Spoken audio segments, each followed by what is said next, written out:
The Krathi warship's educational deck hummed with nervous energy as Aurora stepped inside, her worn teaching satchel bouncing against her hip.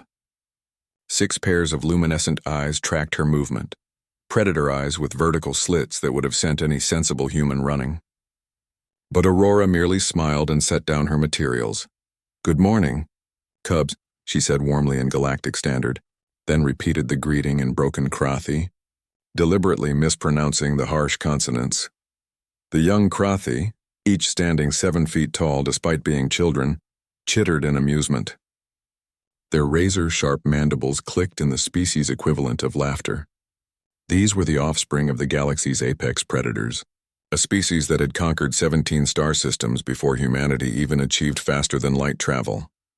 Teacher Aurora, the smallest cub, Zektor, raised a clawed hand. "We have surprise for you."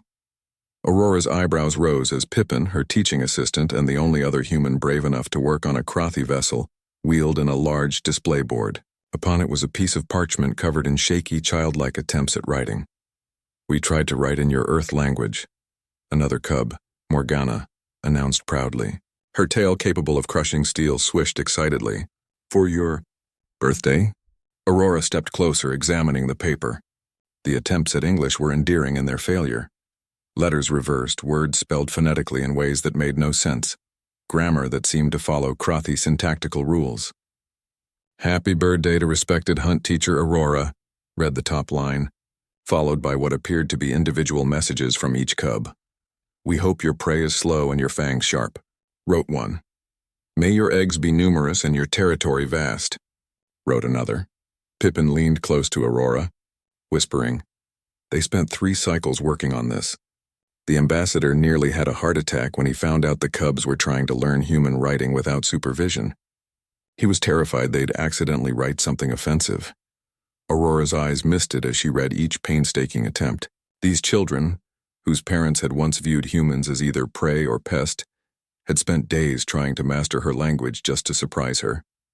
"Zektor," she said softly, "may I have this?" The small Krathi's head crest flattened in confusion. "But it is wrong. The letters are backward.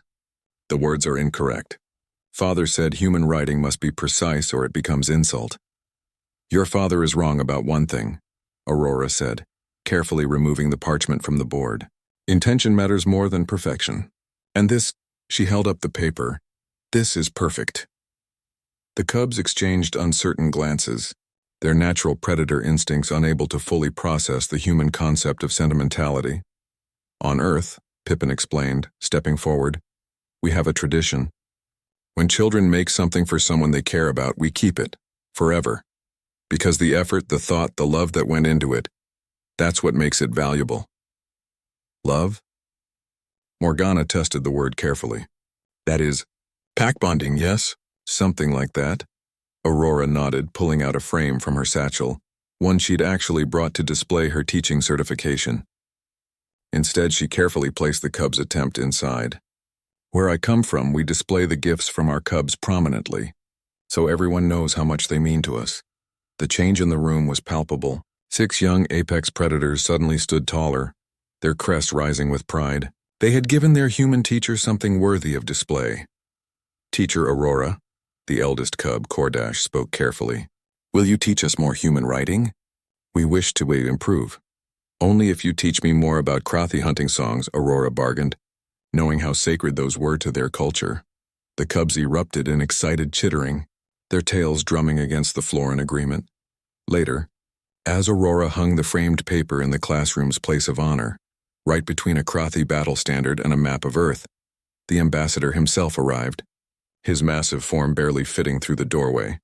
"Ms. Aurora," his voice rumbled like distant thunder, "I must apologize for my cub's crude attempt at—" "Ambassador Zekathantos," Aurora interrupted, something few beings dared do to a Krathi warrior. "Your cubs spent 3 cycles learning one of the most difficult writing systems in the galaxy to surprise me. They crossed a bridge between predator and prey, between conqueror and conquered. That paper represents something your greatest warriors couldn't achieve through 1,000 battles." The ambassador studied the framed mistakes, his ancient eyes taking in each reversed letter, each phonetic misspelling. "And what is that, human?" "Understanding," Aurora said simply. They tried to see the universe through our eyes, express themselves in our language. Do you know how remarkable that is? The ambassador's mandibles clicked thoughtfully. That evening, he issued a decree that human language education would be mandatory for all Krathi cubs.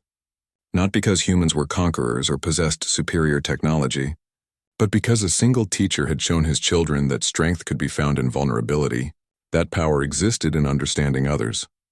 The framed paper remained in that classroom for decades, long after Aurora had retired.